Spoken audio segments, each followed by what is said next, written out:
Salam, berjumpa kembali dengan Fahrul. Di kesempatan kali ini gue mau bahas lagi soal software tester mindset. Jadi cara pikir QA yang ada di kepala gue sekarang itu soal kalibrasi rasa. Kalibrasi, tahu kan kalibrasi? Jadi kita bahas dulu ya dari kalibrasi. Kalibrasi adalah proses macam kayak reset factory. Kita ambil contohnya alat ukur termometer gitu kan, ataupun alat ukur yang lainnya cenderung memiliki istilahnya kalibrasi untuk kayak reset pabrik lagi, biar fresh lagi, biar bisa menunjukkan angka yang akurat. Rasa tentu dekat dengan QA karena QA adalah orang yang mostly bekerja dengan otak kanan. Kita mengandalkan segala macam indera untuk bisa nangkep bugs. Jadi kita menerawang aplikasi dari kira-kira apa yang bisa jadi masalah, apa yang bisa jadi problem buat user. Itu kan perlu namanya pemikiran kreatif, pemikiran user experience-nya. Jadi lebih ke otak kanan yang harus jalan. Nah, setelah bekerja sekian lama di dalam sebuah perusahaan, cenderung QA itu menjadi bias. Gua kasih contoh. Misalnya di perusahaan itu udah ada tim QA, biasanya udah punya pegangan modul masing-masing. Si A biasanya ngetes modul login ataupun account user, yang si B biasanya ngerjain yang check out misalkan atau payment. Terus yang si D udah mana ya, D misalkan dia ngecek search. Nah biasanya tuh mereka fokus di bagiannya masing-masing gitu, nggak ada yang jarang lah ada yang cross check gitu, termasuk kayak yang ngerjain yang misalkan yang startup unicorn super app gitu kan, yang biasanya ngetes food delivery, biasanya di food delivery, yang ngerjain yang payment terus selama bertahun-tahun. Akhirnya rasa kita tuh menjadi tumpul kalau terlalu sering ngegunain aplikasi sendiri gitu kan. Jadi bias bisa dibilang, atau kalau gue bilang sih kapalan lah ya. Udah saking udah hafalnya bisa ngetes sambil merem gitu. Udah biasa ngelakuin bisnis flow yang sama berkali-kali. Test suite-nya udah hafal di luar kepala. Nah ini tuh sebenarnya nggak bagus dan harus dikalibrasi. Ada istilah, bukan istilah ya, ada teori yang namanya boiling frog. Jadi katanya kodok itu nggak akan lompat ketika direbus kalau airnya itu dimulai dari dingin. Jadi air dingin kita panasin pelan-pelan sampai mendidih. Kodok itu berasa nyaman terus gitu. Katanya sih gara-gara kodok itu termasuk hewan berdarah dingin yang bisa menyesuaikan suhu tubuhnya sama suhu lingkungan. Jadi dia bisa adaptasi kalau suhunya dinaikin dikit-dikit, beda sama dicemplungin ke air mendidih dia pasti lompat.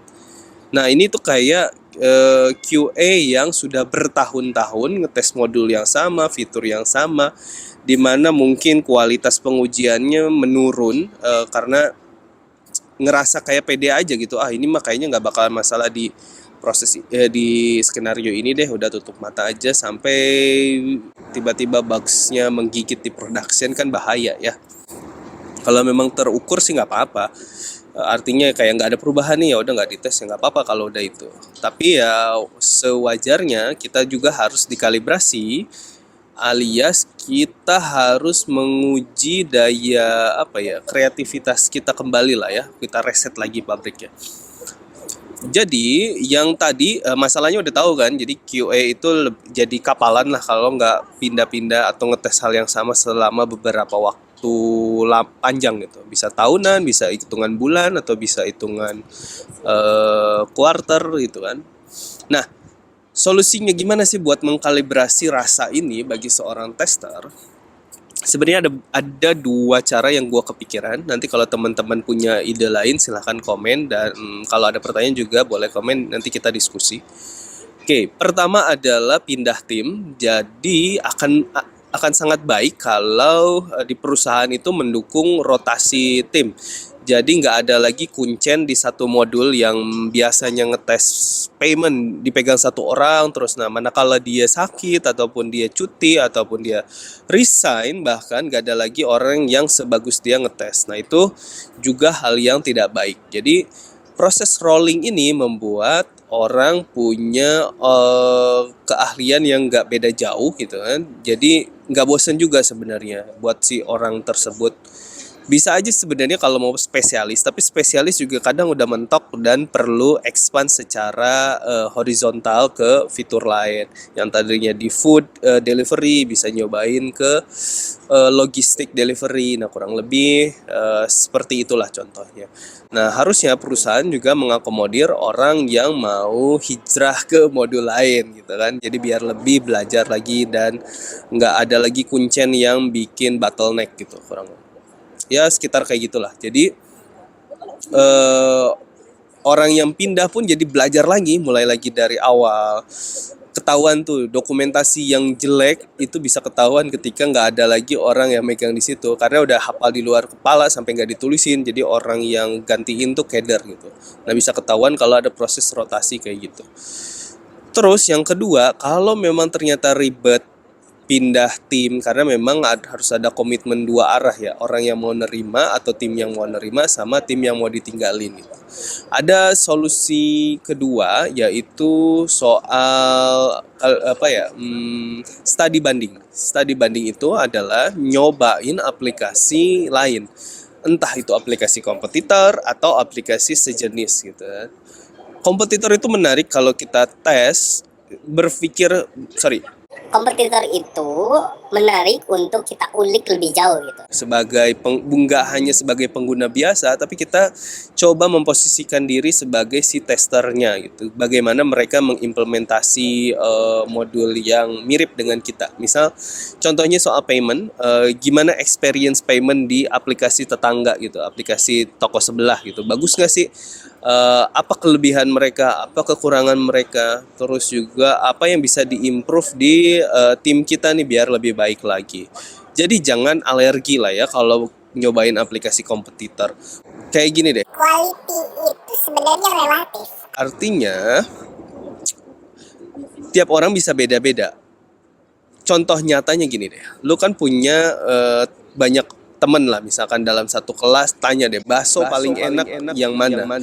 Hampir setiap orang punya gacoannya masing-masing, jagoannya masing-masing. Kata si A enakan di bakso di daerahnya, kata si B bakso di daerahnya juga enak.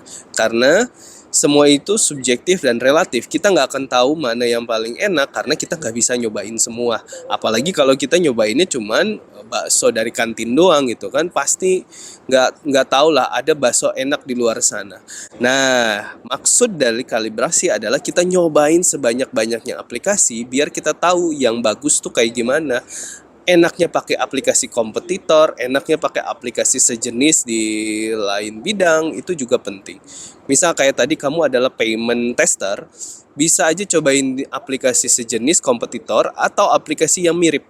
Contoh nih ya, kamu adalah QA di aplikasi travel, kamu bisa cobain payment experience di e-commerce, payment experience-nya di logistik app, macem-macem lah. Jadi mau itu lebih bagus ataupun mau itu lebih jelek, kita bisa belajar juga kenapa ini jelek, kenapa itu lebih bagus, kenapa aplikasi kita implementasinya kayak gini, kurang lebih kayak gitu. Akan lebih asik kalau dilakukan berkelompok. Dulu di kantor lama tuh gue bikin kelompok-kelompok kecil lah ya, misal berapa orang ya dulu, katakanlah 8 orang lah ya, 8 orang QA. Nah, gue assign satu timnya itu 2 atau 3 orang. Mereka akan bahas bedah satu aplikasi bersama gitu sih. Satu tim satu aplikasi. Jadi ada 3 tim lah katakanlah. Kita akan bahas 3 aplikasi.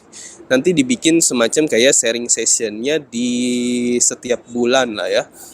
Jadi di minggu ini tim A bahas, terus nanti kita komen, kita pelajari lagi, dan yang ngulik juga jadi belajar, yang denger juga jadi dapat insight gitu. Oh ternyata kalau di aplikasi ini lebih bagus ya, kalau ini ternyata nggak enak makainya, kenapa usernya bla bla bla bla.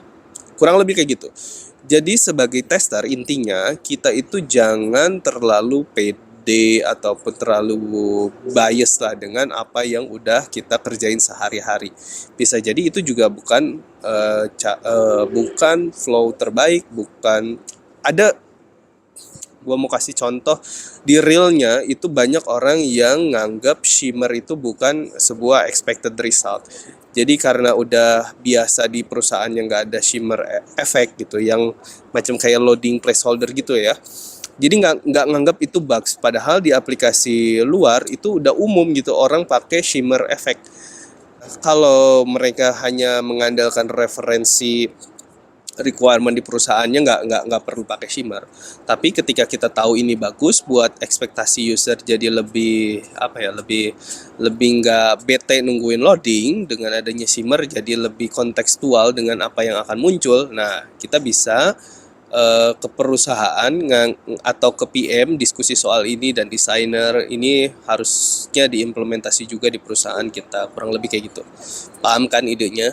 Ya kan? Jadi jangan dilewatkan kesempatan baik untuk kerja kelompok untuk mengkalibrasi rasa sebagai software tester. Oke, buat teman-teman yang punya tips lain ataupun ada komentar silahkan ditulis di bawah video ini, nanti kita bahas dan diskusi bersama. Yang punya tips juga pasti berguna juga buat teman-teman yang baca komen kamu. Oke, itu aja. Terima kasih. Salam.